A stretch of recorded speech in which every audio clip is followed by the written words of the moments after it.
Kita ingin tetap produktif, tapi aman COVID.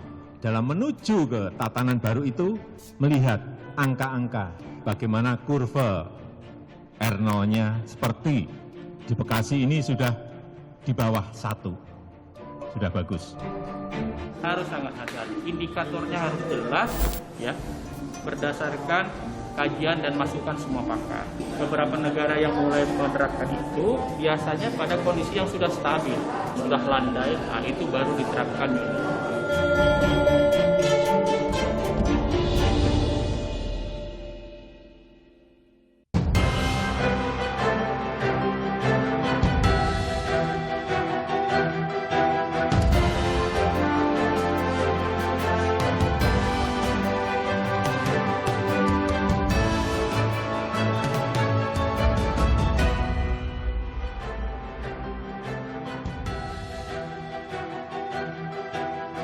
New normal atau tatanan normal baru segera diberlakukan.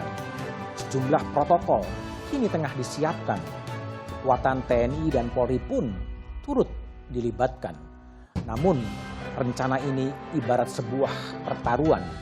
Sejumlah indikator kesehatan dinilai belum meyakinkan. Sementara tingkat kesadaran warga masih jadi hambatan. Sikap abai dan budaya lama susah ditinggalkan. Lantas apa yang akan terjadi jika tatanan normal baru diterapkan? Inilah Satu Meja The Forum, pertaruhan di normal baru.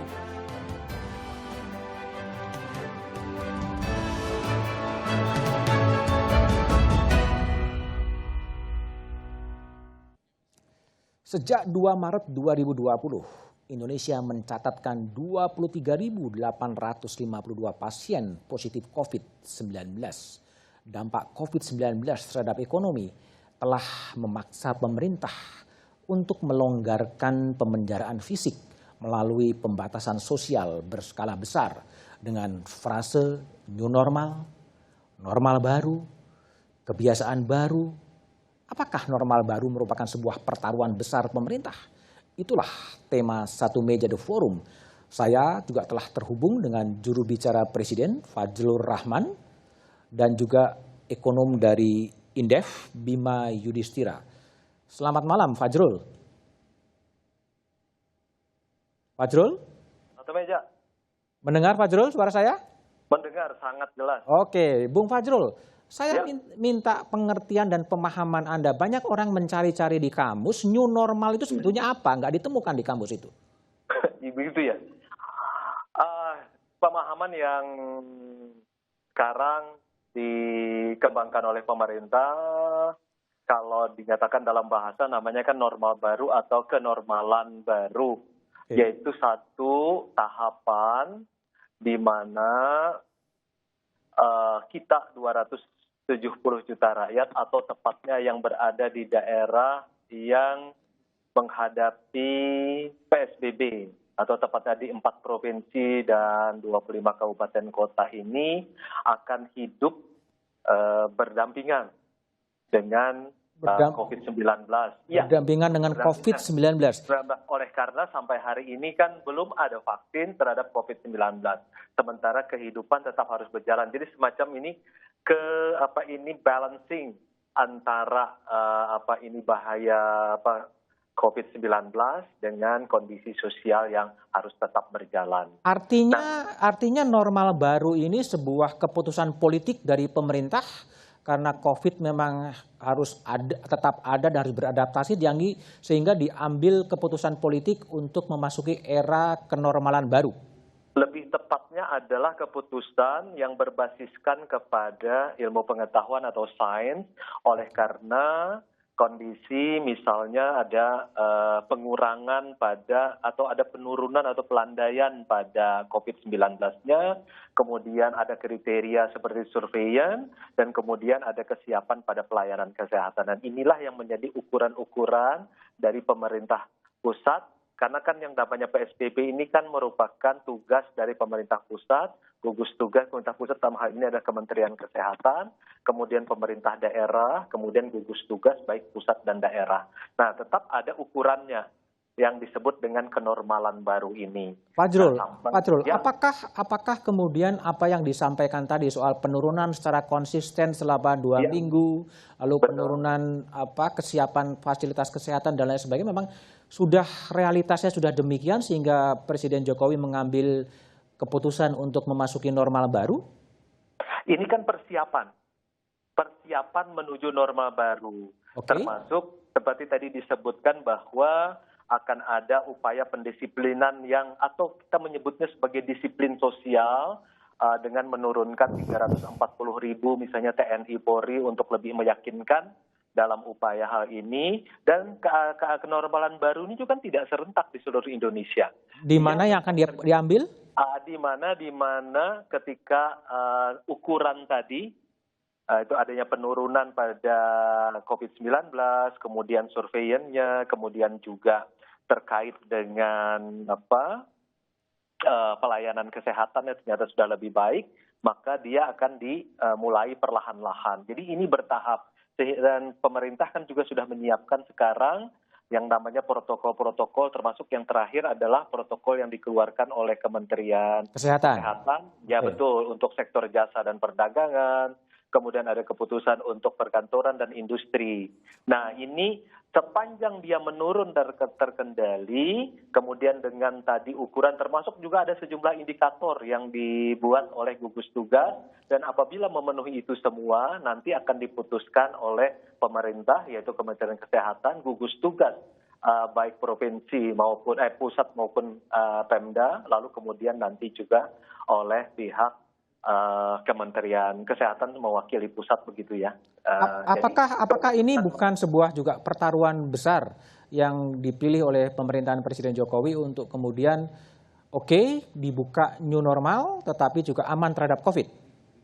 Ya ini kan yang kita sebut sebagai upaya menyeimbangkan antara risiko medis dengan kehidupan sosial kan seperti itu.